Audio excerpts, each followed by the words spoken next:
BC రిజర్వేషన్లను 9వ షెడ్యూల్లో చేర్చాలని బీఆర్ఎస్ మాజీ ఎంపీ వినోద్ కుమార్ డిమాండ్ చేశారు. 9వ షెడ్యూల్లో చేర్చినదే రిజర్వేషన్ల పెంపు సాధ్యం కాదని ఆయన స్పష్టం చేశారు. 50% మించి రిజర్వేషన్లు ఇవ్వరాదని సుప్రీంకోర్టు తీర్పు ఇచ్చిన విషయాన్ని గుర్తు చేశారు. 9వ షెడ్యూల్లో చేర్చకుండా రిజర్వేషన్ల పెంపు సాధ్యం కాదన్నారు. సీఎం మంత్రులు బీసీ బిల్లు ఆమోదం కోసం ఢిల్లీ వెళ్లి ధర్నా చేయాలన్న నిర్ణయంపై అనుమానాలు వ్యక్తం చేశారు. లోక్సభలో దాని నాయకుడు రాహుల్ గాంధీ గారు ఇటు కూర్చుంటాడు, ప్రధానమంత్రి గారు ఇటు కూర్చుంటాడు.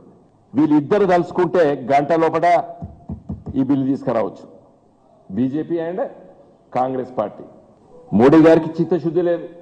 బీసీలకు నిజంగా 42% తెలంగాణ రాష్ట్రంలో రిజర్వేషన్లు ఇవ్వాలని చిత్తశుద్ధి లేదు బీజేపీ పార్టీకి. కాంగ్రెస్ పార్టీకే అంతకంటే లేదు. ఇలా రాహుల్ గాంధీ గారు ప్రైవేట్ మెంబర్ బిల్లు పెట్టచ్చు కదా లోకసభలో రాహుల్ గాంధీ గారు ప్రైవేట్ మెంబర్ బిల్లు పెట్టండి, చర్చకు వస్తుంది పార్లమెంట్లో.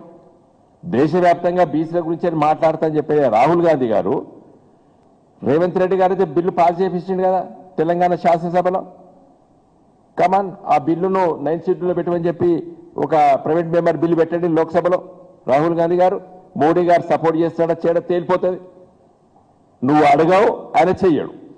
బీజేపీ పార్టీ పార్లమెంట్లో లోక్సభలో లీడర్ ఆఫ్ ది హౌస్ ప్రధానమంత్రి మోడీ గారు, ఎదురుగా కూర్చునేది ప్రతిపక్ష నాయకుడు రాహుల్ గాంధీ గారు.